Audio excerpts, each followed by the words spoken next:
आपण पाहत आहात RK न्यूज, बातमी तुमची, आवाज आमचा।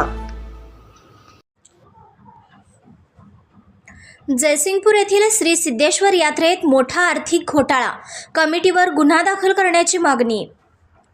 जयसिंगपूर येथील श्री सिद्धेश्वर देवालय यात्रेत बेकायदेशीर पाळणे, अनाधिकृत स्टॉल उभारणी, ऑफ रेकॉर्ड आर्थिक व्यवहार आणि सुरक्षितेचा गंभीर अभाव उघड झाल्याचा आरोप करत यात्रा कमिटी विरुद्ध फौजदारी गुन्हा दाखल करण्याची मागणी करण्यात आली आहे। याबाबत नगरसेवक संतोष जाधव, पंकज गुरव, संजय पाटील कोथळीकर, गुंडाप्पा पवार, रंगराव पवार, अनिता कोळेकर, सामाजिक कार्यकर्ते स्वप्नील कांबळे यांनी जयसिंगपूर पोलिसांकडे निवेदन दिलं आहे।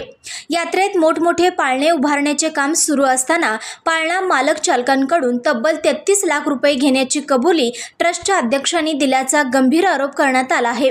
मात्र या संपूर्ण प्रक्रियेत कोणतीही अधिकृत टेंडर प्रक्रिया राबवण्यात आलेली नसल्याने मोठा आर्थिक गैरव्यवहाराचा संशय व्यक्त होत आहे।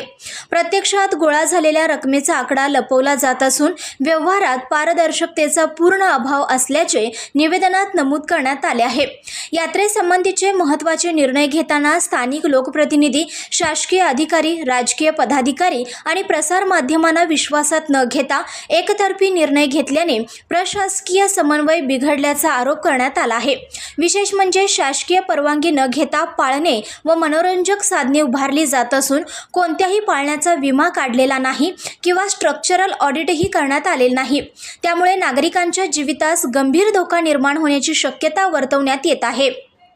या सर्व प्रकारात काही ट्रस्ट पदाधिकारी आणि शासकीय अधिकाऱ्यांचे संगनमत असल्याचा थेट आरोप करण्यात आला असून या प्रकाराची सखोल चौकशी करून संबंधितांवर कडक कारवाई करावी अशी जोरदार मागणी निवेदनाद्वारे करण्यात आली आहे।